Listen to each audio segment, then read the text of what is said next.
আজকে আমরা basic GI bleeding পড়ব। তাহলে চলো শুরু করা যাক। জিআই ব্লিডিংকে আমরা কতগুলো টার্মিনোলজিতে ভাগ করতে পারি। একটা হচ্ছে, দেখো তোমরা, ওভার্ট জিআই ব্লিডিং। ওভার্ট মানে যেই ব্লিডিংটা ক্লিনিক্যালি ভিজিবল। তার মানে একটা পেশেন্ট আমাদের কাছে এসে বলছে যে তার রক্ত বমি হচ্ছে বা তার পায়ুপথে রক্ত যাচ্ছে, যেটা অবভিয়াসলি দেখা যাচ্ছে, সেই ব্লিডিংটাকে আমরা বলি হচ্ছে ওভার্ট জিআই ব্লিডিং। কখনো কখনো এমন হয় যে জিআই ব্লিডিং হচ্ছে কিন্তু পেশেন্ট সেটা বুঝতে পারছে না, ক্লিনিশিয়ানও হয়তো দেখতে পাচ্ছে না, কিন্তু পেশেন্টের কি হচ্ছে, পেশেন্টের ধীরে ধীরে রক্তশূন্যতা হয়ে যাচ্ছে, এনিমিয়া হয়ে যাচ্ছে। তো যেই ব্লিডিংটা ক্লিনিক্যালি ভিজিবল না, অথচ তুমি ধরে নিচ্ছ যে ব্লিডিংটা গ্যাস্ট্রোইন্টেস্টিনাল ট্র্যাক্ট থেকে হচ্ছে, ওই ব্লিডিংটাকে আমরা বলি অকাল্ট জিআই ব্লিডিং। আরেকটা ব্লিডিং আছে, সেটাকে বলা হয় অবস্কিওর জিআই ব্লিডিং। তার মানে হচ্ছে এটা সোর্সটা অবস্কিওর। যখন কোনো পেশেন্ট আমাদের কাছে জিআই ব্লিডিং নিয়ে আসে, তখন আমরা তার আপার জিআইটি এন্ডোস্কোপি করে দেখতে চেষ্টা করি যে ব্লিডিংয়ের সোর্সটা আপার জিআইতে কিনা। আমরা কখনো কখনো লোয়ার জিআইটি এন্ডোস্কোপি, তার মানে কলোনোস্কোপি করে দেখার চেষ্টা করি যে সেখানে সোর্স আছে কিনা। যদি ব্লিডিং অবভিয়াসলি ব্লিডিং হচ্ছে, ক্লিনিক্যালি ভিজিবল ব্লিডিং হচ্ছে, কিন্তু আপার জিআই এন্ডোস্কোপি বা লোয়ার জিআই এন্ডোস্কোপি করার পরেও কোনো কারণ পাওয়া যাচ্ছে না, সেই ব্লিডিংগুলোকে আমরা বলি অবস্কিওর জিআই ব্লিডিং। তখন ধরে নেওয়া হয় সোর্সটা হয়তো স্মল ইন্টেস্টাইন। জিআই ব্লিডিংয়ের পার্ট হিসেবে আমরা জিআইকে আমরা ভাগ করতে পারি কতগুলো ভাগে। আমরা যেটাকে বলি আপার জিআই ব্লিডিং, কতটুকু অংশ থেকে ব্লিডিং হলে আমরা আপার জিআইটি ব্লিডিং বলবো। যদি কোনো পেশেন্টের ব্লিডিং ইসোফেগাস থেকে হয়, স্টমাক থেকে হয়, অথবা ডিউডেনাম থেকে হয়, তাহলে ইসোফেগাস, স্টমাক এবং ডিউডেনামের পুরোটা 4টা অংশ শেষ পর্যন্ত, এই পর্যন্ত যদি কোনো জায়গা থেকে ব্লিডিং হয়, তাহলে সেই ব্লিডিংগুলোকে আমরা আপার জিআই ব্লিডিং হিসেবে ক্যাটাগরাইজ করব। লোয়ার জিআই ব্লিডিং কখন বলবো? যখন ব্লিডিং অ্যানাল ক্যানেল থেকে, রেকটাম থেকে অথবা কোলন থেকে হবে, তখন সেই ব্লিডিংটাকে আমরা বলবো লোয়ার জিআই ব্লিডিং। আরেকটা একটু আগে আমরা বলেছি, যেটা হলো স্মল ইন্টেস্টিনাল ব্লিডিং, যে পেশেন্ট ব্লিডিং নিয়ে আসছে অবভিয়াসলি, কিন্তু আমরা আপার জিআই লোয়ার জিআই স্ক্রিনিং করে দেখলাম ওখানে কোনো ব্লিডিংয়ের সোর্স নেই, তখন সেই ব্লিডিংটা আমরা ধরে নেব স্মল ইন্টেস্টিনাল এবং ওটাকে বলা হয় অবস্কিওর জিআই ব্লিডিং। তাহলে এভাবে আমরা ভাগ করতে পারি আপার জিআই, লোয়ার জিআই আর মিড জিআই অথবা obscure GI bleeding. GI bleeding নিয়ে যে পেশেন্টগুলো হসপিটালে ভর্তি হয়, তাদের দেখা যায় 50%-এর মতো পেশেন্ট হচ্ছে আপার জিআই ব্লিডিং নিয়ে ভর্তি হয়। বাকি যে 50%, তার মধ্যে লোয়ার জিআই ব্লিডিং হচ্ছে 40%, আর অবস্কিওর জিআই ব্লিডিংয়ের হার হচ্ছে 10%। তার মানে আপার জিআই সবচেয়ে বেশি, তারপর হচ্ছে লোয়ার জিআই, আর সবচেয়ে কম হচ্ছে স্মল ইন্টেস্টিনাল ব্লিডিং। এখন আমরা কয়েকটা ডেফিনিশন শেখার চেষ্টা করি। এটা আমরা সবাই জানি, হেমাটেমেসিস। হেমাটেমেসিস কি? হেমাটেমেসিস হচ্ছে vomiting of blood, vomiting out of blood, এটাকে আমরা বলি হেমাটেমেসিস। তো এটা যখন আমরা বলতে যাই, তখন আমাদের আসলে আরেকটা জিনিস থেকে আলাদা করতে হয় যে এটা হেমোপটাইসিস কিনা। হেমোপটাইসিস মানে হচ্ছে যেটা কাফিং আউট অফ ব্লাড, তার মানে যেটা রেসপিরেটরি ট্র্যাক্ট থেকে পেশেন্ট কাফের মাধ্যমে এক্সপেক্টোরেট করছে, সেটাকে আমরা বলি হেমোপটাইসিস। কিন্তু যদি এটা জিআই থেকে আসে ভমিটিংয়ের মাধ্যমে, তখন সেটাকে আমরা বলি হেমাটেমেসিস। সোর্স কি হবে? তো আমরা যেহেতু হেমাটেমেসিসকে আমরা মনে করি আপার জিআই ব্লিডিংয়ের পার্ট, কাজে সোর্স হবে হয়তো ইসোফেগাস অথবা স্টমাক অথবা ডিউডেনাম। এই হেমাটেমেসিসটা ইউজুয়ালি ব্রাইট রেড হয়, মানে যদি কোনো পেশেন্টের রিসেন্ট ব্লিডিং হয়েছে অথবা এখন ব্লিডিং হচ্ছে, অনগোয়িং ব্লিডিং হচ্ছে, ওইটার কালারটা সাধারণত লাল থাকে, ব্রাইট রেড। আর যদি কিছুক্ষণ আগে ব্লিডিং হয়ে থাকে, এখন হয়তো ব্লিডিংটা বন্ধ হয়ে গিয়েছে, ওই ব্লাডটা স্টমাকে ছিল, সেখানে অ্যাসিড এবং পেপসিন দিয়ে পার্শিয়াল ডাইজেশন হয়েছে, ওই ব্লাডের কালারটা তখন ব্রাইট রেড থাকে না, তখন ডার্ক হয়ে যায় অথবা কফি কালার হয়ে যায়, ওটাকে আমরা বলি কফি গ্রাউন্ড এমেসিস। তাহলে হেমাটেমেসিস ব্রাইট রেড হিসেবেও আসতে পারে, কফি গ্রাউন্ড এমেসিস হিসেবেও আসতে পারে। যখন হেমাপটাইসিস আর হেমাটেমেসিস আলাদা করতে হয়, তখন একটা জিনিস জিজ্ঞাসা করতে হয় যে ভমিটাসের মধ্যে ফুড পার্টিকেল আছে কিনা। যদি ফুড পার্টিকেল থাকে, তাহলে ধরে নিতে পারি ব্লিডিংটা স্টমাক থেকে আসছে, তাহলে হেমাটেমেসিস হওয়ার সম্ভাবনা বেশি। আরেকটা টার্ম তোমরা দেখবা, সেটা হচ্ছে মেলেনা। মেলেনা হচ্ছে প্যাসেজ অফ ব্ল্যাক টারি স্টুল, তার মানে হচ্ছে আলকাতরা, তার মানে আলকাতরার মতো কালো স্টুল।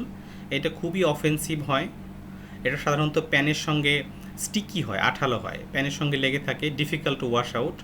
এর মধ্যে পানি ঢেলে দিলে তখন এই কালো স্টুলটা রেডিশ হয়ে যায়। তো এ ধরনের যখন ব্ল্যাকটারি স্টুল পাস করবে তখন আমরা সেটাকে মেলেনা বলবো।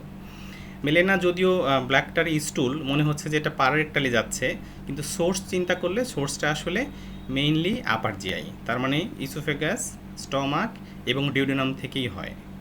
তবে কখনো কখনো দেখা যায় যে যদি জেজুনাম, আইলিয়াম অথবা কোনো কোনো ক্ষেত্রে রাইট কোলন, তার মানে সিকাম, অ্যাসেন্ডিং কোলন এবং ট্রানভার্স কোলনের রাইট 1/3 এসব জায়গা থেকে ব্লিডিং হলেও পেশেন্ট মেলানা নিয়ে প্রেজেন্ট করতে পারে।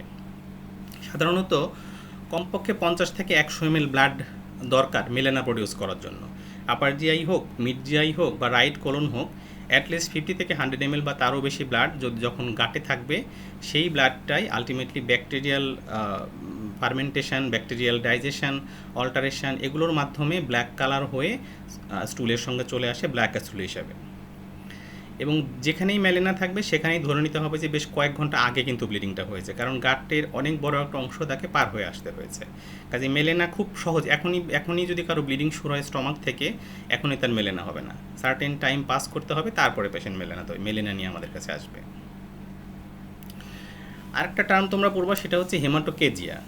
হেমাটোকেজিয়া হচ্ছে fresh blood, passage of fresh bright red blood per rectum, এটাকে আমরা বলি হেমাটোকেজিয়া। হেমাটোকেজিয়ার ইউজুয়াল সোর্স হচ্ছে অ্যানাল ক্যানেল, রেকটাম, এগুলো হচ্ছে ইউজুয়াল সোর্স। ডিস্টাল কোলন থেকেও আসতে পারে, যেমন ডিসেন্ডিং কোলন, স্প্লিনিক ফ্লেকচার, এগুলো হচ্ছে কমন সোর্স। তবে কখনো কখনো প্রক্সিমাল কোলন, যেমন ধরো ট্রানভার্স কোলন, অ্যাসেন্ডিং কোলন, সিকাম, এগুলোর ব্লিডিংও কিন্তু হেমাটোকেজিয়া হিসেবে আসতে পারে। আবার কখনো কখনো এমন হতে পারে যদি অ্যাক্টিভ আপার জিআই ব্লিডিং, তার মানে ডিউডেনাম, স্টমাক বা ইসোফেগাস অথবা স্মল ইন্টেস্টাইনের অন্যান্য অংশ, জেজুনাম, আইলিয়াম, এখান থেকে প্রফিউজ ব্লিডিং হয়, তখনও কিন্তু পেশেন্টের হেমাটোকেজিয়া হতে পারে। যে প্রফিউজ ব্লিডিং যখন হয়, blood actually acts as a purgative, তখন বাউল মুভমেন্ট বেড়ে যায়, অনেক সময় ফ্রেশ ব্লাডটাই পাররেক্টালি চলে আসতে পারে। তো আমরা মোটামুটি আলাদা করি এভাবে যে যদি তোমার একটা পেশেন্টের হেমাটোকেজিয়া ডিস্টাল পার্ট থেকে হয়, অ্যানোরেক্টাম বা ডিস্টাল কোলন এগুলো থেকে হয়, ওই পেশেন্টগুলো সাধারণত হিমোডাইনামিক্যালি আনস্টেবল হয় না। কিন্তু একটা পেশেন্টের হেমাটোকেজিয়া হচ্ছে অথচ পেশেন্টের দেখা গেল যে পেশেন্ট সিভিয়ারলি হিমোডাইনামিক্যালি আনস্টেবল, তখন ধরে নিতে হয় যে upper GI may be the source. GI ব্লিডিংকে আমরা মাইল্ড এবং সিভিয়ার এভাবে একটু ভাগ করার চেষ্টা করতে পারি। মাইল্ড ব্লিডিং বলা হয় যেমন ধরো সেলফ লিমিটেড হেমাটোকেজিয়া, তার মানে ধরো অ্যানাল ক্যানেল বা রেকটামের কোনো ডিজঅর্ডার যেমন হেমোরয়েডস বা অ্যানাল ফিশার, এখান থেকে অল্প অল্প ব্লিডিং হচ্ছে, পেশেন্ট এসে বললো যে আমার এরকম মাঝে মাঝেই ব্লিডিং হয়, একা একাই ভালো হয়ে যায়, এই ধরনের সেলফ লিমিটেড হেমাটোকেজিয়া। অথবা মাঝে মাঝেই তার মেলেনা হয়, একটু কালো পায়খানা হয়, আবার ঠিক হয়ে যায়, আবার কালো পায়খানা হয়, আবার ঠিক হয়ে যায়, এবং তুমি দেখলা যখন যে পেশেন্ট হিমোডাইনামিক্যালি স্টেবল, তার পালস, ব্লাড প্রেশার সবই ঠিক আছে, এই ধরনের ব্লিডিংগুলোকে আমরা মাইল্ড জিআই ব্লিডিং হিসেবে ক্যাটাগরাইজ করতে পারি। এবং এই রোগীগুলোকে আমরা কিন্তু অ্যাডমিশন না দিয়েও আউট পেশেন্টেই চিকিৎসা দিতে পারি। কিন্তু যদি একটা পেশেন্ট আমরা পাই যে তার ডকুমেন্টেড ব্লিডিং আছে in the form of haematemesis or melaena or haematochezia, কিন্তু সেই পেশেন্টটা তুমি যখন দেখলা তার দেখা গেলো যে তার শকে চলে গেছে, পালস ফেবল, ট্যাকিকার্ডিয়া হয়ে গেছে, ব্লাড প্রেশার সিস্টোলিক 90 নিচে চলে গেছে, পেশেন্টের সোয়েটিং হচ্ছে, অথবা পেশেন্ট ক্লিনিক্যালি অতটা খারাপ না, কিন্তু তুমি যদি অর্থোস্ট্যাটিক ব্লাড প্রেশার মাপো তখন দেখবে যে তার পোস্টোরাল হাইপোটেনশন হচ্ছে, এই ধরনের রোগী। অথবা তুমি যদি ইনভেস্টিগেশন করে দেখো যে তার হেমাটোক্রিট 6% মতো কমে গেছে, অথবা হিমোগ্লোবিন নর্মালি যা থাকে তার 2 গ্রাম পার ডেসিলিটারের মতো কমে গেছে, অথবা পেশেন্ট 2 ব্যাগ ব্লাড ট্রান্সফিউশন পেয়ে আসছে, তার নর্মাল হিমোগ্লোবিন তৈরি করার জন্য তাকে 2 bag pure red blood cell দেওয়া হয়েছে, ট্রান্সফিউশন দেওয়া হয়েছে বা দেওয়া লাগবে, তার স্টেবিলিটি আনার জন্য 2 ব্যাগ ব্লাড দেওয়া লাগবে, তখন ওই কন্ডিশনগুলোকে আমরা সিভিয়ার জিআই ব্লিডিং বলি। তার মানে তাহলে সিভিয়ার জিআই ব্লিডিং কী হলো, একটা পেশেন্টের ডকুমেন্টেড ব্লিডিং থাকবে, তার শকের ফিচার থাকতে পারে, অথবা তার পোস্টোরাল ড্রপ থাকতে পারে, অথবা যদি আমরা ইনভেস্টিগেশন করি দেখব তার হেমাটোক্রিট কমে গেছে 6%-এর উপরে, হিমোগ্লোবিন অ্যাটলিস্ট 2 গ্রাম পার ডেসিলিটারের চেয়ে কমে গেছে, এবং ট্রান্সফিউশন অ্যাটলিস্ট যদি হয় যে তার 2 ব্যাগ ব্লাড দেওয়া হয়েছে বা পিওর রেড সেল দেওয়া হয়েছে, তখন আমরা ধরে নিতে পারি তার ব্লিডিংটা ছিল সিভিয়ার জিআই ব্লিডিং। এই রোগীগুলোকে অবশ্যই হসপিটালে ভর্তি করে ইনপেশেন্ট ম্যানেজমেন্ট করতে হবে। আমরা যখন জিআই ব্লিডিংয়ের কারণ খুঁজি তখন জিআই শুরু করার আগে নেজোফেরিংস বা পালমোনারি ব্লিডিংগুলোকেও চিন্তায় আনতে হয়। অনেক সময় দেখা যায় পেশেন্টরা বলে যে তার মুখের মধ্যে একটা ব্লাড চলে আসতেছে, সেটা সে থুতু ফেলার সময় ব্লাড ফেলতেছে, এটা কিন্তু আসলে ভমিটিংয়ের মাধ্যমে না, লোকাল ব্লিডিং। তখন চিন্তা করতে হয় ন্যাজোফ্যারিংস থেকে ব্লাড ব্লিডিং হয়ে পোস্টেরিয়র ন্যারিস দিয়ে এটা তার থ্রোটে চলে আসলো কেন, এটা চিন্তা করতে হয়। অথবা একটু আগে আমরা বলেছি যে হেমোপটাইসিস কখনো কখনো হেমাটেমেসিসের মতো আমাদের কাছে আসতে পারে, কাশির মাধ্যমে ব্লাড যাচ্ছে, অথবা অনেক সময় ছোটো বাচ্চাদের হয় হেমোপ্টাইসিস হচ্ছে, সে ব্লাডটা সে স্পিড না করে গিলে ফেললো, স্টমাকে চলে গেলো, তখন আবার বমি করেও বের করতে পারে। কাজেই জিআই ব্লিডিং দেখার সময় অবশ্যই ন্যাজোফ্যারেঞ্জিয়াল বা লাং কজকেও এক্সক্লুড করে নিতে হয় আমাদের। এছাড়া আমরা যখন জিআই দেখব, কিছু প্যাথোলজি আছে হচ্ছে জিআইয়ের যে কোনো জায়গাতে হতে পারে, ইসোফেগাস, স্টমাক থেকে শুরু করে small intestine, large intestine, rectum, colon, সব জায়গাতেই হতে পারে। এরকম কিছু কমন কারণ আমরা যদি আলাপ করি যে এই যে থ্রু আউট দ্য জিআই, তার মিউকোসাতে যে কোনো জায়গায় যদি আলসারেশন হয় তাহলে সেখান থেকে ব্লিডিং হতে পারে। কোনো জায়গায় ক্যান্সার হতে পারে, সেখান থেকে ব্লিডিং হতে পারে। এনএসিআইডি জিআইয়ের যে কোনো জায়গাতে আলসারেশন করতে পারে, ইরোশন করতে পারে, সেখান থেকে ব্লিডিং হতে পারে। জিআইতে কোথাও একটা পলিপ হলো, মনে করো স্টমাকে, তাহলে এটা আপার জিআই ব্লিডিং হবে। এই পলিপটা যদি কোলনে হয় তাহলে লোয়ার জিআই ব্লিডিং হবে। এটা যদি স্মল ইন্টেস্টাইনে হয় তাহলে অবস্কিওর জিআই ব্লিডিং হবে।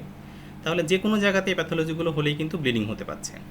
আবার মনে করো কাউকে পলিপেক্টমি করা হলো, তার স্টমাক থেকে বা রেকটাম থেকে বা কোলন থেকে পলিপ ছিল, পলিপেক্টমি করা হলো, পলিপেক্টমি করার পরেও সেখান থেকে পোস্ট পলিপেক্টমি ব্লিডিং হতে পারে। এছাড়া গাটের যে কোনো জায়গাতে ভাস্কুলার অ্যানোমালি হতে পারে। ভাস্কুলার অ্যানোমালি সাধারণত দুই ধরনের হয়, একটাকে আমরা বলি অ্যানজিওডিসপ্লাসিয়া। অ্যানজিওডিসপ্লাসিয়া মেইনলি লোয়ার জিআইটিতে হয়। তার মানে ডেভেলপমেন্টালি তার ব্লাড ভেসেলগুলোতে কিছু অ্যানোমালি হয়, অ্যাবনর্মাল ডাইলেটেশন থাকতে পারে। এরা very much prawn to develop bleeding, very much prawn to develop rupture.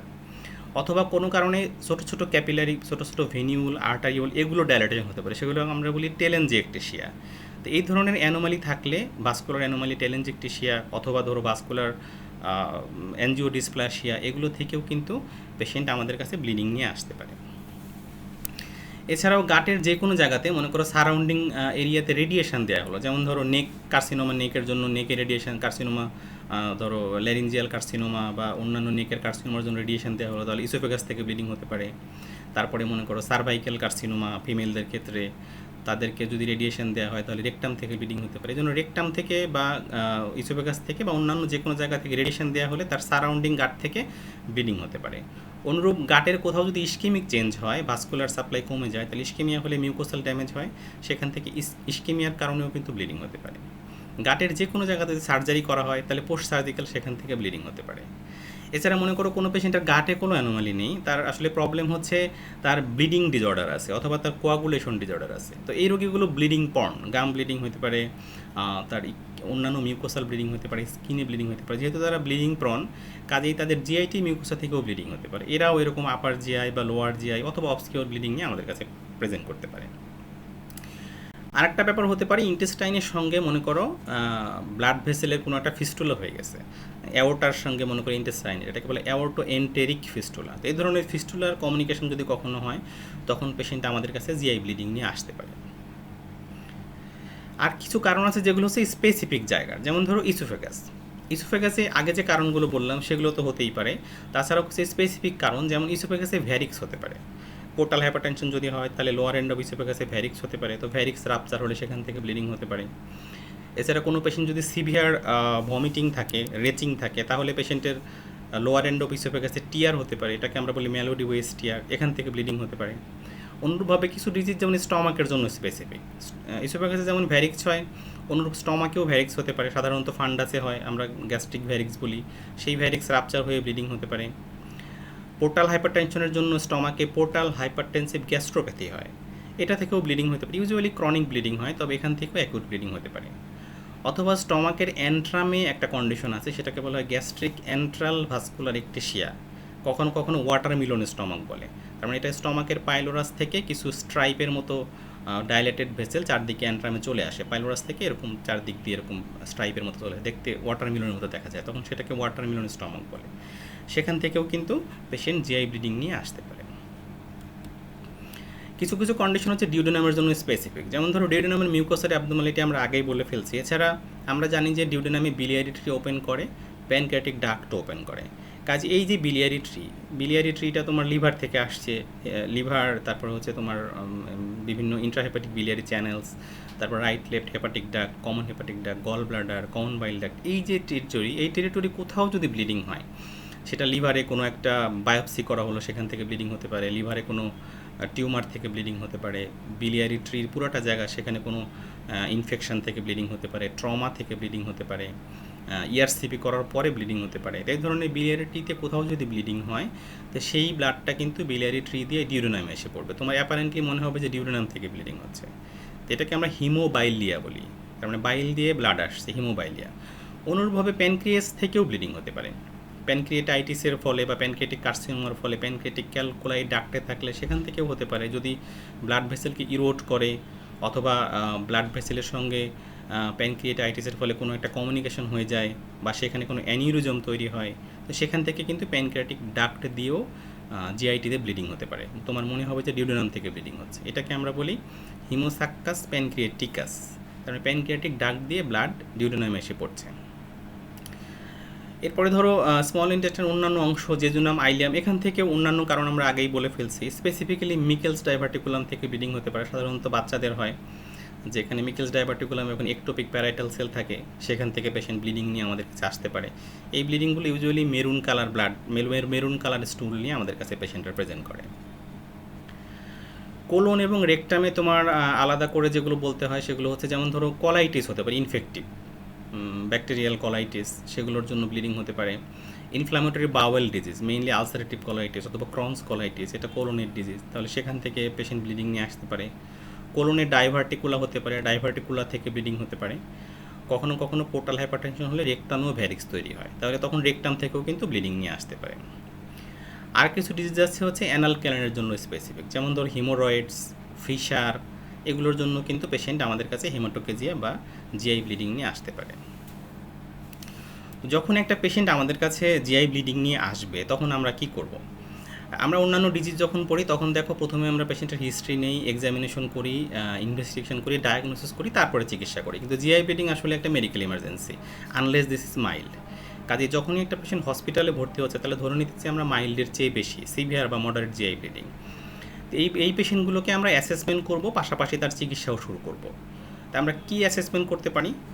আমরা প্রথম দিকে একটা ব্রিফ হিস্ট্রি নিব। ব্রিফ হিস্ট্রি হচ্ছে পেশেন্টের সিভিয়ারিটি অ্যাসেস করার জন্য, যে তার কোনো পোস্চারাল হাইপোটেনশনের ফিচার আছে কিনা, যেমন তার উঠে দাঁড়ালে মাথার মধ্যে হালকা লাগে কিনা, মাথা ঘোরাচ্ছে কিনা, ঝিমঝিম লাগছে কিনা, আমরা ডিজিনেস বা লাইট হেডেডনেস এগুলো হচ্ছে কিনা, সে পড়ে যাচ্ছে কিনা, চারদিকে অন্ধকার হয়ে যাচ্ছে কিনা, আমরা প্রি সিনকপ বা সিনকপ এই ফিচারগুলো আছে কিনা, তার কতটুকু ব্লিডিং হয়েছে সেটা আমরা শুনতে পারি, যে হেমাটোমেসিস হলে কতখানি করে হয়েছে, কতবার হয়েছে, মেলেনা হলে কতবার হয়েছে, এগুলো আমরা দেখতে পারি। তার বিভিন্ন রিস্ক ফ্যাক্টরগুলো আমরা চিন্তা করতে পারি, যেমন ধরো সে এনএসএআইডি খেয়েছে কিনা, তার হচ্ছে আগে থেকে তার কোনো রেডিয়েশন দেওয়া ছিল কিনা, তার আগে সার্জারি হয়েছিল কিনা, তার পলিপেক্টমি হয়েছিল কিনা, এগুলো আমরা শুনে নিতে পারি। এছাড়া অন্যান্য কজগুলো দেখার জন্য আমরা কোথা থেকে ব্লিডিং হচ্ছে, পসিবল সোর্স দেখার জন্য আমরা এই এই এই জিনিসগুলো আমরা, এই হিস্ট্রিগুলো আমরা নিয়ে দেখতে পারি সোর্স কোথায়। যেমন ধরো একটা পেশেন্টের যদি হেমাটোমেসিস নিয়ে আসে তখন আমরা কি চিন্তা করব? তাহলে হেমাটোমেসিস নিয়ে আসলে আমরা চিন্তা করবো যে পেশেন্টের ব্লিডিংটা আপার জিআই থেকে হচ্ছে। যদি পেশেন্ট মেলেনা নিয়ে আসে তাহলে কি চিন্তা করবো? তাহলে অনুরূপ চিন্তা করবো যে পেশেন্ট সম্ভবত আপার জিআই ব্লিডিং নিয়ে আসছে।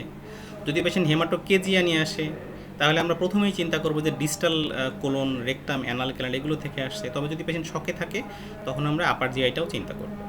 যদি পেশেন্ট মেরুন কালার স্টুল নিয়ে আসে তখন আমরা সাধারণত স্মল ইন্টেস্টাইন চিন্তা করি।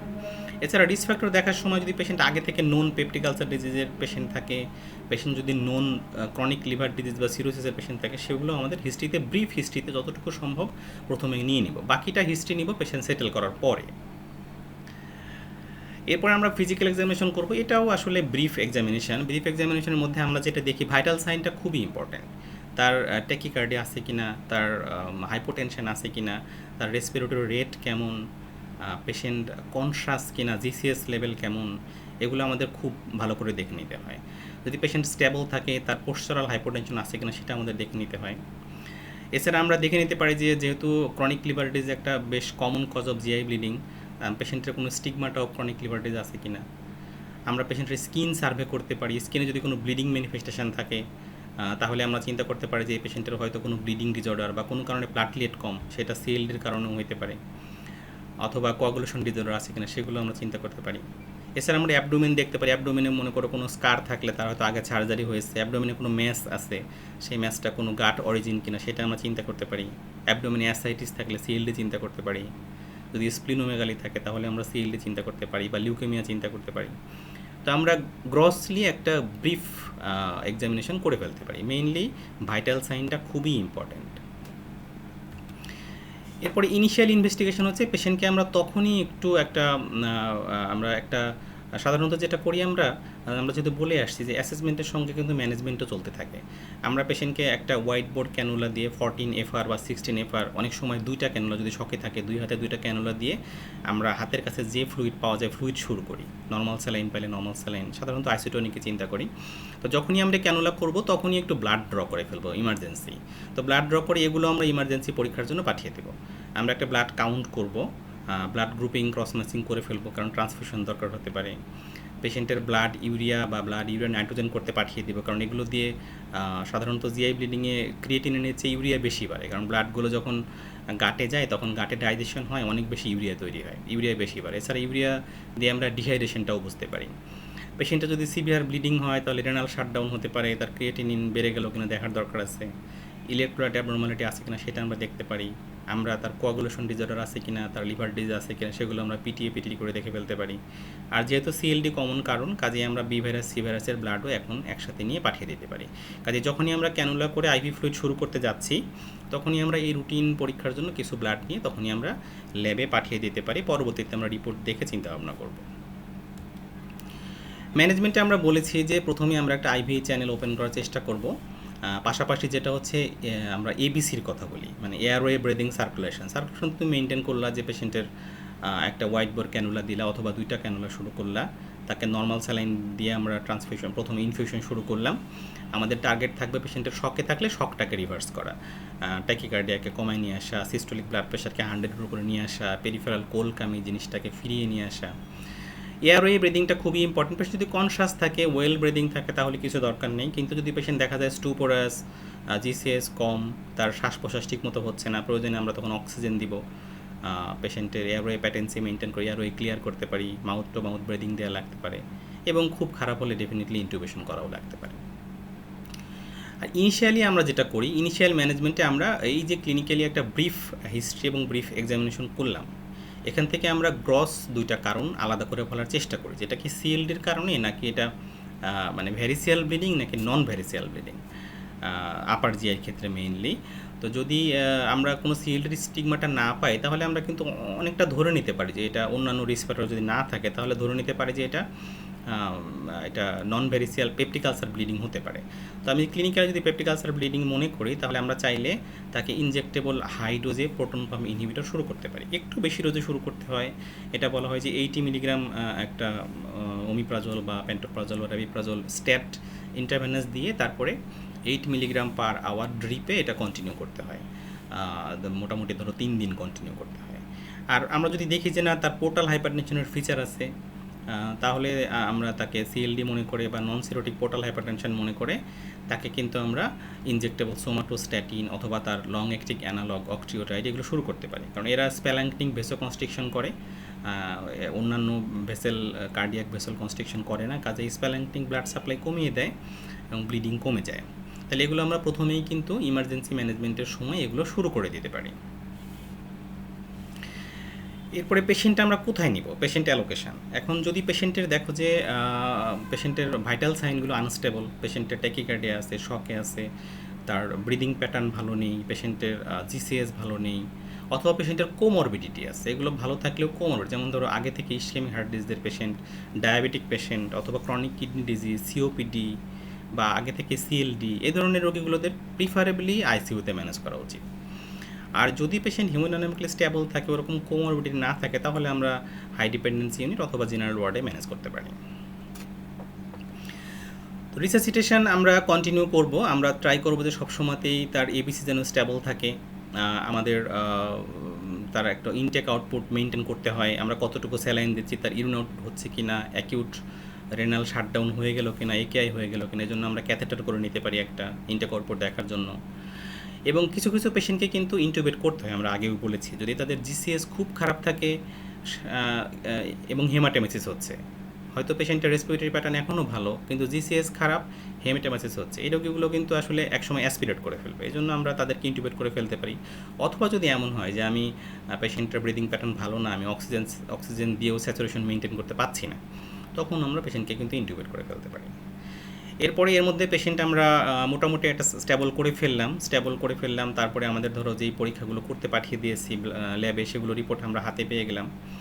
যদি দেখি আমরা পেশেন্টের হিমোগ্লোবিন কম, তাহলে আমাদের টার্গেট থাকবে হচ্ছে পেশেন্টের হিমোগ্লোবিন অ্যাটলিস্ট 7-এর উপরে রাখা, 7 গ্রাম পার ডেসিলিটারের উপরে রেখে আমাদের যদি আসলে শুধু হিমোগ্লোবিনই কমে, তাহলে আমাদের পিওর রেড ব্লাড সেল আমরা দিতে পারি, পুরা ব্লাড না দিয়ে। সেপারেটর পাওয়া যায় কোনো বড় বড় ল্যাবে পাওয়া যায়, বড় বড় হসপিটালে, তাহলে আমরা তখন আরবিসি দিব। আর যদি না সম্ভব হয় তাহলে আমরা ব্লাড দিতে পারি। এবং তার হিমোগ্লোবিন 4 to 8 আওয়ারলি অ্যাসেস করার কথা, 4 to 8 আওয়ারলি অ্যাসেস করে তার হিমোগ্লোবিনটা 7-এর উপরে রাখবো। এই প্রথম 72 ঘন্টায় আসলে তার হয় কি, তার প্রথম দিকে যেটা হয় অনেক বেশি হাইপোভলিমিয়া হয়ে যায়, তখন তুমি হিমোগ্লোবিন অনেক সময় ফলসলি বেশি পেতে পারো হিমো কনসেন্ট্রেশনের জন্য। আবার যখন তাকে ট্রান্সফিউশন করবা তখন হিমোডাইলুশন হয়ে যায়, তখন আবার ফলসলি কম পেতে পারো। কাজেই বলা হয় যে পেশেন্টের এই ভাস্কুলার কম্পার্টমেন্টে একটা ইকুইলিব্রিয়াম চলে আসতে প্রায় 2 থেকে 3 দিন সময় লেগে যায়। কাজে এই সময় অ্যাসেস করা একটু ডিফিকাল্ট, এই জন্য ঠিক হিমোগ্লোবিন ট্রান্সফিউশন দিয়েই 10-11 করে ফেলা ঠিক না আসলে। এই জন্য আমরা বলি যে 7-এর উপরে রাখা। এছাড়াও ওভার ট্রান্সফিউশন হলে ব্লিডিংয়ের চান্স বেশি থাকে, স্পেশালি যদি ভ্যারিসিয়াল ব্লিডিং হয়, এই জন্য ওভার ট্রান্সফিউশন দরকার নেই। এই জন্য 7-এর উপরে রাখতে পারলে আমরা সাফিসিয়েন্ট মনে করি। কারো প্লাটিলেট কম থাকতে পারে, বিভিন্ন কারণে থ্রম্বোসাইটোপেনিয়া হতে পারে, অথবা সিএলডির কারণে থ্রম্বোসাইটোপেনিয়া হতে পারে। যদি প্লাটিলেট কারো 50,000-এর কম হয়, আমরা তাকে প্লাটিলেট কনসেন্ট্রেট ট্রান্সফিউশন করতে পারি। আর যদি কারো কোয়াগুলেশন অ্যাবনর্মালিটি থাকে, প্রথম মিন টাইম 15 সেকেন্ডের বেশি থাকে, তাহলে আমাদের টার্গেট থাকবে হচ্ছে ফ্রেশ ফ্রোজেন প্লাজমা দিয়ে ক্লটিং ফ্যাক্টর সাপ্লাই দিয়ে তার প্রথম মিন টাইমকে 15 সেকেন্ডের কমে নিয়ে আসা। এরপরে হচ্ছে আমাদের পেশেন্ট যখন সেটেল হয়ে গেল, আমরা পেশেন্টকে এন্ডোস্কোপি করব। এন্ডোস্কোপি, তার মানে এন্ডোস্কোপি মানে শুধু কিন্তু গ্যাস্ট্রোস্কোপি না, এন্ডোস্কোপি মানে হচ্ছে আপার জিআইটি এন্ডোস্কোপি, প্রয়োজনে লোয়ার জিআইটি এন্ডোস্কোপি, প্রয়োজনে মিড জিআইটি এন্ডোস্কোপি। এগুলো আমরা করব কেন করব? এন্ডোস্কোপি করার উদ্দেশ্য কি? আমাদের ডেফিনিট ডায়াগনোসিস করতে পারবো যে আসলে ব্লিডিংটা কোথা থেকে হচ্ছে, এবং আমরা এন্ডোস্কোপিক্যালি কিছু ট্রিটমেন্টও দিতে পারি। কাজে ডায়াগনোসিস এবং ট্রিটমেন্ট দুইটা পারপাসে আমাদের এন্ডোস্কোপি করতে হতে পারে। তবে এন্ডোস্কোপি করার রিস্ক বেনিফিট দেখতে হবে। তুমি আসলে এন্ডোস্কোপি করে পেশেন্টটাকে বেনিফিট দিতে পারবা কি না, অথবা পেশেন্টটা এখন যদি আনস্টেবল থাকে, এই মুহূর্তে এন্ডোস্কোপি করলে পেশেন্টের অ্যাসপিরেশনের রিস্ক বেশি কিনা, পেশেন্টের মর্টালিটি বেশি হতে পারে কিনা, এগুলো খেয়াল করে এন্ডোস্কোপি করতে হয়। এবং এন্ডোস্কোপি করার আগে অবশ্যই পেশেন্টকে স্টেবল করে নিতে হয়, তার ভাইটালসগুলো স্টেবল করে নিব, pulse, blood pressure, respiratory pattern stable করে নিব। কখনো এমন হয় যে হয়তো এটা করা সম্ভব হচ্ছে না, তখন অনেক সময় আমরা যেটা করি, পেশেন্টকে ইনটিউবেট করে ইনটিউবেট করে তারপরে আসলে এন্ডোস্কোপি ইমার্জেন্সি করে ফেলতে পারি। কারো যদি কোয়াগুলোপ্যাথি থাকে, তার প্রথম মিন টাইম বেশি থাকে, এগুলো কারেকশন করে, কারো প্লাটলেট কাউন্ট কম থাকলে কারেকশন করে এন্ডোস্কোপি করা ভালো। কারণ আমি এন্ডোস্কোপি যখন করব, আমি একই সিটিংয়ে যদি থেরাপিউটিক কাজ করতে চাই, তাহলে যদি তার কোয়াগুলোপ্যাথি বা এরকম প্লাটলেট কম থাকে, তখন কিন্তু থেরাপিউটিক কাজ করা ডিফিকাল্ট। এই জন্য এগুলো কারেকশন করে নিয়ে করলে পেশেন্টের জন্য বেনিফিট। এন্ডোস্কোপি আসলে বিভিন্ন টাইমে করা যায়, এটা টাইমের ওপর ডিপেন্ড করে আমরা কিছু ভাগে ভাগ করতে পারি বা কিছু টার্মিনোলজি ইউজ করা হয়। সেটা হলো, যদি কোনো পেশেন্টের অ্যাক্টিভ হেমোরেজ থাকে, পেশেন্টের যদি সাসপেক্টেড ক্রনিক লিভার ডিজিজ হয়, ভ্যারিসিয়াল ব্লিডিং হচ্ছে, কোনো পেশেন্টের একবার ব্লিডিং বন্ধ হয়ে আবার ব্লিডিং হলো, রিব্লিডিং, অথবা যদি তুমি সাসপেক্ট করো কারো অ্যাওর্টো এন্টেরিক ফিস্টুলা, তার মানে একটা অ্যাওর্টিক অ্যানিউরিজম আগে থেকে হয়তো ছিল, জানা আছে, অথবা কারো অ্যাওর্টিক সার্জারি হয়েছিল আগে, তার ব্লিডিং হচ্ছে, তো এই ধরনের ব্লিডিং মানে active haemorrhage, patient haemodynamically unstable, suspected chronic liver disease, patient rebleeding, অথবা সাসপেক্টেড অ্যাওর্টো এন্টেরিক ফিস্টুলা, এই পেশেন্টগুলোকে আসলে অনেক সময় খুবই তাড়াতাড়ি এন্ডোস্কোপি করার দরকার হয়, উইদিন 6 আওয়ার করতে পারলে ভালো। ওইটাকে বলা হয় ইমার্জেন্ট এন্ডোস্কোপি। এবং এই এন্ডোস্কোপিটা কখনো কখনো কিন্তু আইসিইউতেই করে ফেলা যায়, পোর্টেবল এন্ডোস্কোপি নিয়ে আইসিইউতে করা যায়। আরেকটা হচ্ছে যে পেশেন্টের অনেক ব্লিডিং হয়েছে, তুমি ফ্লুইড দিয়ে বা ব্লাড দিয়ে পেশেন্টকে হিমোডাইনামিকলি স্টেবল করে ফেলছো, এখন পেশেন্টের অ্যাক্টিভ ব্লিডিং নেই, সেই পেশেন্টকে অতটা ইমার্জেন্সি না করে আমরা চাইলে আরেকটু দেরি করতে পারি, 12 ঘন্টার মধ্যে আমরা এন্ডোস্কোপি করতে পারি, এটাকে বলা হয় আর্জেন্ট এন্ডোস্কোপি। আর আরেকটা হলো যে পেশেন্টদের আমাদের ভর্তি লাগছে না, পেশেন্ট হিমোডাইনামিক্যালি স্টেবল, হয়তো তার সেলফ লিমিটেড হেমাটোকেজিয়া হচ্ছে বা ইনফ্রিকুয়েন্ট, মাঝে মাঝে মেলে না হয়, এগুলোকে আমরা মাইল্ড ব্লিডিং বলি, আগে আমরা শিখে এসেছি। তো এই ধরনের ব্লিডিং হলে আমাদের আসলে খুব ইমার্জেন্সি এন্ডোস্কোপি বা আর্জেন্ট দরকার নেই, এদেরকে আমরা উইদিন 24 আওয়ারের মধ্যে আমরা সেমি আর্জেন্ট বা রুটিন এন্ডোস্কোপি করতে পারি আউটডোর বেসিসে। তাহলে এন্ডোস্কোপি কোথায় কোথায় করতে পারি? একটা যেটা বললাম আমরা, এন্ডোস্কোপি আমরা হসপিটালের আউটডোরে করে ফেলতে পারি। যারা ওপিডি পেশেন্ট তাদেরকে ওপিডিতে করে ফেলতে পারি। আর যেই রোগীগুলোকে হসপিটালে ভর্তি করতে হয় তাদের আমরা এন্ডোস্কোপি করতে পারি এন্ডোস্কোপি রুমে, যেগুলো পেশেন্ট হিমোডাইনামিক্যালি স্টেবল। যেগুলো কি হিমোডাইনামিক্যালি স্টেবল না, ওই পেশেন্টকে আমরা আইসিইউতেও পোর্টেবল এন্ডোস্কোপি দিয়ে এন্ডোস্কোপি করতে পারি। কোনো কোনো সময় এমন হয় যে পেশেন্ট খুবই খারাপ অবস্থায় থাকে, আমরা কোনোভাবেই তার ভলিউমকে মেনটেন করতে পারছি না, ইনফিউশন ট্রান্সফিউশন সব কিছু দিয়েও পেশেন্টকে আমরা ঠিক সেটেল করতে পারছি না, ইমিডিয়েট হয়তো সার্জারি লাগতে পারে। সেই পেশেন্টগুলোকে কিন্তু আমরা অপারেশন থিয়েটারেও কিন্তু এন্ডোস্কোপি করতে পারি। এখন কোন পেশেন্টকে কি এন্ডোস্কোপি করবা, এটা আমরা একটু আগে যে হিস্ট্রিগুলো বা ডেফিনিশনগুলো পড়লাম সেখান থেকে কিন্তু ক্লিয়ার হয়ে যাচ্ছে। যদি কোনো পেশেন্ট আমার কাছে হেমাটোমেসিস নিয়ে আসে তাহলে আমরা দেখব আপার জিআইটি, তাহলে আমরা কী করবো আপার জিআইটি এন্ডোস্কোপি অথবা ইসোফেগো গ্যাস্ট্রো ডিউডেনোস্কোপি। যদি কোনো পেশেন্ট মেলেনা নিয়ে আসে তাহলে আমরা মেলেনার সোর্স বলেছি যে মেলেনা সাধারণত আপার জিআইটি থেকে হয়, তাহলে আমরা প্রথমেই এটা আপার জিআইটি করব। কিন্তু আমরা সাধারণত পরে বলেছিলাম কখনো কখনো মেলেনা স্মল ইন্টেস্টাইন থেকে বা প্রক্সিমাল কোলন থেকেও আসতে পারে। কাজে যদি আমরা মেলেনার পেশেন্টের এন্ডোস্কোপি নর্মাল পাই তখন কিন্তু আমরা কলোনোস্কোপি করব। কলোনোস্কোপি করে আমরা প্রক্সিমাল কোলন দেখব। যদি এখানে কোনো সোর্স না পাই তাহলে আমরা এন্টারোস্কোপিতে যাব। এন্টারোস্কোপি মানে হচ্ছে স্মল ইন্টেস্টাইন দেখা। এন্টারোস্কোপি দুইভাবে করা যায়, ক্যাপসুল দিয়ে করা যায়, ক্যাপসুল এন্ডোস্কোপ বলা হয়। একটা পোর্টেবল ক্যাপসুল থাকে আর একটা ডিভাইস থাকে, পেশেন্ট ব্রেসলেটের মতো পড়ে থাকে, কোটের মতো। তো এই ক্যাপসুলটা পেশেন্টকে খাওয়াই দেওয়া হয়। এই ক্যাপসুলটার মধ্যে ক্যামেরা থাকে, ও ক্যাপসুলটা কন্টিনিউয়াসলি ইমেজ সেন্ড করে। আর জ্যাকেটের মতো যেটা পড়ে থাকে সেটাতে একটা রিসিভার থাকে, তো কন্টিনিউয়াসলি ইমেজগুলো ক্যাপচার করতে থাকে। তারপরে পেশেন্টের ক্যাপসুলটা যখন পার রেক্টালি বের হয়ে যায়, এই ডিভাইসটা ইমেজ রিসিভারটাকে কম্পিউটারে দিয়ে অ্যানালাইসিস করা হয় যে আসলে তার ব্লিডিং আছে কিনা।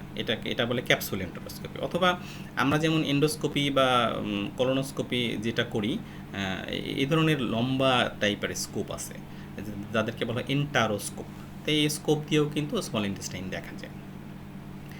যদি পেশেন্ট হেমাটোকেজিয়া নিয়ে আসে তাহলে আমরা ধরে নিচ্ছি যে এটা সাধারণত ডিস্টাল কোলোনিক ব্লিডিং। তাহলে আমরা প্রথমেই তার একটা শর্ট কলোনোস্কোপি বা সিগময়েডোস্কোপি অথবা ফুল কলোনোস্কোপি করে দেখতে পারি।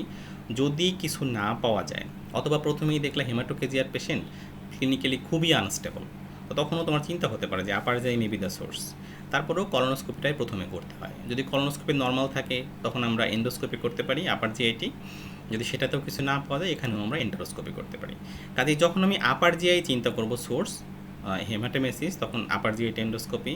মেলে না হলে প্রথমে আপার জিআইটি, না হলে লোয়ার জিআইটি, না হলে মিড জিআইটি। আর যদি হেমাটোকেজিয়া হয় প্রথমে লোয়ার জিআইটি, পরে আপার জিআইটি, না হলে মিড জিআইটি। ইমার্জেন্সি এন্ডোস্কোপি আমরা যে করি, ইমার্জেন্সি বা আর্জেন্ট এন্ডোস্কোপি, এগুলোর আসলে ডায়াগনস্টিক থেরাপিউটিক দুইটাই ইমপ্লিকেশান আছে। এখানে কোনো কোনো ক্ষেত্রে দেখা যায় কমপ্লিকেশান, যদিও খুব কম, 1-2% কমপ্লিকেশান তারপরেও হতে পারে। অনেকেরই অ্যাসপিরেশন নিউমোনিয়া হতে পারে যারা অ্যাক্টিভলি হেমাটোমেসিস তাদের জন্য। অনেকে হাইপোক্সিয়া হতে পারে, অনেকের হচ্ছে যাদের কোয়াগুলেশন অ্যাবনরমালিটি, এন্ডোস্কোপি করতে গিয়ে ব্লিডিং আরও বেড়ে যেতে পারে। ফ্রায়াবল যদি জিআই মিউকোসা হয়, জিআই ওয়াল হয়, যেমন ধরো সিভিয়ার অ্যাক্টিভ কলাইটিস বা রেডিয়েশন কলাইটিস, ইস্কেমিক কলাইটিস, এসব ক্ষেত্রে অনেক সময় জিআই পারফোরেশন হতে পারে। এজন্য পেশেন্টকে স্টেবল করে নিয়ে রেসপিরেটরি সাপোর্ট সহ ইমার্জেন্সি এন্ডোস্কোপি করা ভালো। এন্ডোস্কোপি ছাড়া আর কি কি পরীক্ষা করে আপার জিআইটি ব্লিডিংয়ের জন্য আমরা করে থাকি? আমরা হচ্ছে আলট্রাসোনোগ্রাফি করতে পারি। তা আলট্রাসোনোগ্রাফি করে আমরা কি দেখি? আলট্রাসোনোগ্রাফি করে মেইনলি আমরা দেখি হচ্ছে তার সিরোসিস অফ লিভার আছে কিনা। এছাড়া ইন্ট্রা অ্যাবডোমিনাল কোনো টিউমার, অনেক সময় gastric tumour, biliary tree abnormality, pancreatic abnormality, colonic tumour, এগুলো অনেক সময় আলট্রাসোনোগ্রাফি করে বোঝা সম্ভব হয়। ভালো আলট্রাসোনোগ্রাম করলে ইসোফেগাস এবং স্টমাকের ভ্যারিক্সও দেখা সম্ভব হয়। এছাড়া আমরা আরও একটু ভালো ডিলাইনেশন করার জন্য সিটি স্ক্যান করতে পারি, এমআরআই করতে পারি। সিটি স্ক্যান, এমআরআই এগুলো দিয়ে অথবা আলট্রাসোনোগ্রাম দিয়ে অ্যাওর্টিক অ্যানিউরিজমও কিন্তু বোঝা যায়। এগুলো আমরা দেখতে পারি। তো এই সিটি এমআরআই আমরা রুটিন স্ক্যান হিসেবে করতে পারি, অথবা সিটি স্ক্যান বা এমআরআই দিয়ে আমরা কম্পিউটারের মাধ্যমে যখন পুরো অ্যাবডোমেনের স্ক্যান নিয়ে নেওয়া হয়, পরে কম্পিউটার সফটওয়্যারের মাধ্যমে শুধুমাত্র ইন্টেস্টাইনকে কিন্তু আমরা দেখতে পারি। ওইটাকে বলা হয় সিটি বা সিটি বা এমআরআই এন্টারোগ্রাফি, সিটি এন্টারোগ্রাফি বা এমআর এন্টারোগ্রাফি। এরকম করে আমরা ইন্টেস্টাইনের মিউকোসাগুলো কিন্তু দেখে ফেলতে পারি, কোথাও থেকে ব্লিডিং হচ্ছে কিনা এগুলো দেখে ফেলতে পারি। অথবা সিটি স্ক্যান বা এমআরআই দিয়ে কন্ট্রাস্টের মাধ্যমে আমরা মেজেন্টারিক ব্লাড ভেসেলগুলো দেখতে পারি। তো মেজেন্টারিক ব্লাড ভেসেলগুলো আমরা দেখলে কোন ভেসেলের কোন ব্রাঞ্চ থেকে ব্লিডিং হচ্ছে সেটাকে আমরা বলে সিটি বা এমআর এনজিওগ্রাফি। তাহলে সেগুলো দিয়ে আমরা বুঝে ফেলতে পারি যে কোন আর্টারিয়ার ব্রাঞ্চ থেকে বা কোন ভেনাস ব্রাঞ্চ থেকে পেশেন্টের ব্লিডিং হচ্ছে, সেটা আমরা বুঝে ফেলতে পারি। এছাড়া আমরা কনভেনশনাল এনজিওগ্রাম করতে পারি। ফিমোরাল ক্যাথেটার দিয়ে আমরা ডাই দিয়ে আমরা যেমন করোনারি এনজিওগ্রাম করা হয় এরকম কনভেনশনাল এনজিওগ্রাম করতে পারি। তো এনজিওগ্রাম করে অনেক সময় upper GIT, lower GIT, ultrasonography, CT, MRI এগুলোতে অনেক সময় যদি কারণ না পাওয়া যায় তখন কিন্তু এনজিওগ্রাফি করতে হয়। এনজিওগ্রাফি সাধারণত আর্টারিয়াল ব্লিডিং দেখতে পারে। ব্লিডিংয়ের ফ্লোটা অ্যাটলিস্ট 0.5 ml পার মিনিটের যদি বেশি হয় এবং সেই ব্লাডগুলো মেজেন্টারিক আর্টারি থেকে যদি এটা এক্সট্রাভাসেশন লুমেনে হয় তখন কিন্তু এনজিওগ্রাফি করে দেখা সম্ভব ঠিক কোন জায়গাটাতে ব্লিডিংটা হচ্ছে। তো এটা ডায়াগনোসিস পারপাসে খুবই ইম্পর্ট্যান্ট একটা ব্যাপার। সেন্সিটিভিটি অতটা বেশি না, কিন্তু স্পেসিফিসিটি 100%। তার মানে স্পেসিফিটি 100% মানে কি, মানে যার ব্লিডিং নাই তার কিন্তু সবসময় নেগেটিভ আসবে।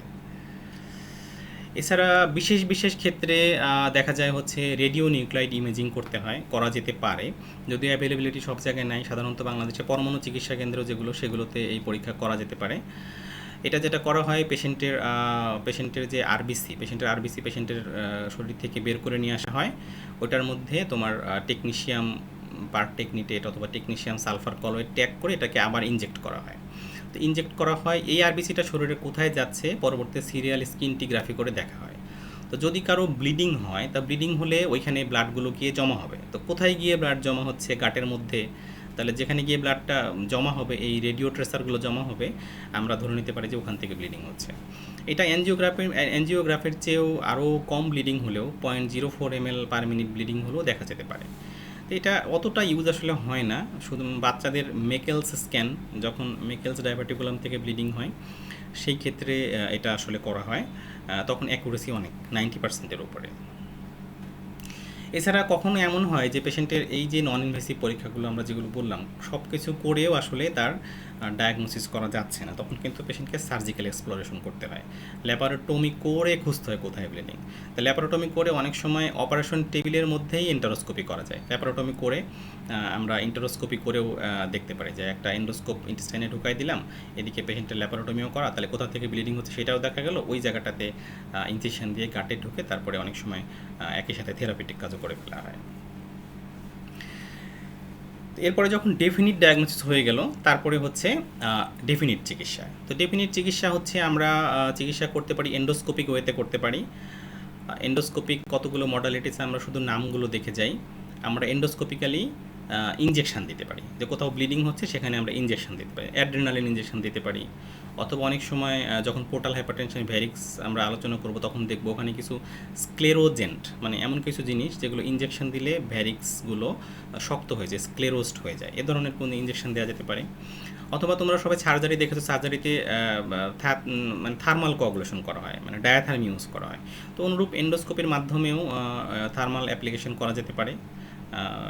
এরকম থার্মাল অ্যাপ্লিকেশন করে আমরা কোয়াগুলেশন করতে পারি। Multipolar endoscopic coagulation, electro coagulation করতে পারি। এটা হচ্ছে কন্ট্যাক্ট, মানে ধরে নিয়ে, অথবা না ধরে নিয়ে একটু দূরে থেকেও করা যায়। সেটা সাধারণত করা হয় আর্গন প্লাজমা কোয়াগুলেশন অথবা লেজার কোয়াগুলেশন করা হয়। তো লেজার এখন অতটা বেশি করা হয় না, আর্গন প্লাজমা কোয়াগুলেশন করা হয়। তাহলে থার্মাল মডালিটি এভাবে আমরা ব্যবহার করতে পারি ব্লিডিং বন্ধ করার জন্য। কখনো কখনো এন্ডোস্কোপিতে ক্লিপ লাগানো হয়, তোমরা দেখে থাকবা ল্যাপারোস্কোপিতে ক্লিপ ব্যবহার করা হয়, গল ব্লাডারের ওখানে সিস্টিক ডাক ধরার জন্য ক্লিপ ব্যবহার করা হয়। এই ধরনের আরেকটু ছোটো ক্লিপ পাওয়া যায় যেগুলো এন্ডোস্কোপের মাধ্যমে কোনো ব্লিডিং আর্টারি বা ভেনিউল বা ক্যাপিলারি থাকলে সেখানে কিন্তু এরকম ক্লিপ ইউজ করা যেতে পারে। আরেকটা আছে হচ্ছে কিছু কেমিক্যাল পাউডার লাইক সাবস্টেন্স, এগুলো যেখানে ধরো সারফেস ব্লিডিং, মিউকোসা থেকে অনেক ব্লিডিং হচ্ছে, ঠিক ডেফিনিট কোনো আর্টারি বা ভেইন নাই, তখন ওইখানে পাউডারগুলো স্প্রে করে দেওয়া হয়। স্প্রে করে দিলে ওখানকার ব্লিডিং বন্ধ হয়ে যায়, এটাকে বলে হিমো স্প্রে। আরেকটা জিনিস করা যায় সেটা হলো band ligation, rubber band ligation. কখনো বড় ভেইন থেকে, যেমন ভ্যারিক্স বা অন্যান্য অনেক বড় ভেইন থেকে যদি কখনো ব্লিডিং হয়, তখন আমরা ওইটা এন্ডোস্কোপের মাধ্যমে ওই ভ্যারিক্সটাকে বা ভেইনটাকে ধরে ওটার উপরে একটা রাবার ব্যান্ড লাগাই দিতে পারি। এটাকে বলে এন্ডোস্কোপিক ব্যান্ড লাইগেশন। তাহলে এন্ডোস্কোপি করে এই মডালিটিতে পেশেন্টের ব্লিডিং বন্ধ করা সম্ভব। এছাড়া আমরা একটু আগে যে অ্যানজিওগ্রাফি বললাম, যদি পেশেন্টের এন্ডোস্কোপ দিয়ে আমরা খুঁজে পাচ্ছি না কোথা থেকে ব্লিডিং হচ্ছে বা রিচের বাইরে, তখন অ্যানজিওগ্রাফি করে যখন আমরা আইডেন্টিফাই করার চেষ্টা করি, আমরা যদি ডেফিনিট কোনো আর্টারি আমরা আইডেন্টিফাই করে ফেলতে পারি, তাহলে আমরা সেটা করতে পারি সেই আর্টারিতেই ভেসোপ্রেসিন ইনজেকশন দিয়ে দিলাম, তাহলে আর্টারি কনস্ট্রিকশন হবে। আমরা আর্টারিতে কোনো একটা এম্বোলাইজেশন করে দিলাম, যে আর্টারিটা আটকাই দিলাম, বন্ধ করে দিলাম, তো আর্টারি থেকে ব্লিডিং হবে না, এটা আমরা করতে পারি। তাহলে ইন্ট্রা আর্টারিয়াল ভেসোপ্রেসিন দিতে পারি, আমরা এম্বোলাইজেশন করতে পারি। কখনো কখনো রেডিওলজিক্যালি পোর্টাল হাইপারটেনশনের ক্ষেত্রে, এটা তোমরা পোর্টাল হাইপারটেনশন যখন আমরা পড়বো তখন দেখব, এটা হচ্ছে টিপস বলে, transjugular intrahepatic portosystemic stent shunt. তো ওই টিপসে যেটা করা হয় সেটা হলো যে ট্রান্সজুগুলার অ্যাপ্রোচে গিয়ে, যেহেতু আমরা জানি যে পোর্টাল হাইপারটেনশনে কী হচ্ছে, পোর্টাল ব্লাডগুলো সিস্টেমিক ভেইনে, পোর্টাল ভেইনে আসতে পারছে না, এটা পিছন দিক দিয়ে গিয়ে ভ্যারিক্স তৈরি করে অন্য একটা ভেইনের মাধ্যমে সিস্টেমিক সার্কুলেশনে আসছে। তা আমরা যদি এই যে লিভারের মধ্যে পোর্টাল ব্লাডগুলো হেপাটিক ভেইনে আসতে পারছে না, মাঝখানে যে তার সিরোটিক লিভারটা তাকে বাধা দিচ্ছে, তা আমরা এই জায়গাতে একটা স্টেন্ট পরাই দিতে পারি পোর্টাল এবং সিস্টেমিক ভেইনের মাঝখানে। তো যদি আমরা এরকম একটা স্টেন্ট পরাই দিই, তাহলে এই ব্লাডগুলো কিন্তু স্টেন্ট দিয়ে তখন পোর্টাল ভেইন থেকে লিভারের মধ্য দিয়ে আলটিমেটলি হেপাটিক ভেইনের মাধ্যমে ড্রেন করতে পারবে, কাজেই তার ভ্যারিসিয়াল প্রেশার কমে যাবে, তো ভ্যারিসিয়াল ব্লিডিং কমে যেতে পারে। আর ডেফিনেটলি যখন আসলে অন্য কোনো মডালিটিতে কাজ হচ্ছে না, ব্লিডিং বন্ধ করা যাচ্ছে না, তখন কিন্তু সার্জিক্যালি আমরা ম্যানেজ করতে পারি। এটা অনেক বড় টপিক, যেখানে যে সার্জারি প্রয়োজন হয় সেখানে সেই সার্জারি করে আমরা কিন্তু ব্লিডিং বন্ধ করতে পারি। এখন প্রগনোসিস হচ্ছে জিআই ব্লিডিংয়ের প্রগনোসিস অনেক কিছুর উপর ডিপেন্ড করে। একটা হচ্ছে পেশেন্টের সিভিয়ারিটি কেমন, যে ধরো হিমোরয়েডাল ব্লিডিং, ফিশার থেকে ব্লিডিং, মাঝে মাঝে একটু হেমাটোকেজিয়া হয়, তাদের ডেফিনেটলি প্রগনোসিস ভালো। আবার যদি খুব ম্যাসিভ ব্লিডিং হয়, পেশেন্ট হিমোডাইনামিকে আনস্টেবল, শকে চলে আসছে, ওদের প্রগনোসিস খারাপ হবে। প্রাইমারি কজ একটা ইম্পর্টেন্ট ব্যাপার, যে আসলে ব্লিডিংটা কেন। এখন কারো মনে করো যে এনএসআইডি থেকে ব্লিডিং হয়েছে, তো এনএসআইডি বন্ধ করে দিলাম, আলসার হয়েছে, অ্যান্টি আলসারিন দিলাম, হিল হয়ে গেল, ভালো হয়ে গেল। কিন্তু কারো যদি ভ্যারিসিয়াল ব্লিডিং হয়, হয়তো তুমি এই মুহূর্তে কন্ট্রোল করে ফেললে, তার লিভার সিরোসিস তো থেকেই গেল। কাজেই প্রাইমারি কারণটাকে, সেটা অনেক ইম্পর্টেন্ট, কারণ কার্সিনোমার জন্য ব্লিডিং হলে তার প্রগনোসিস ডেফিনেটলি খারাপ হবে।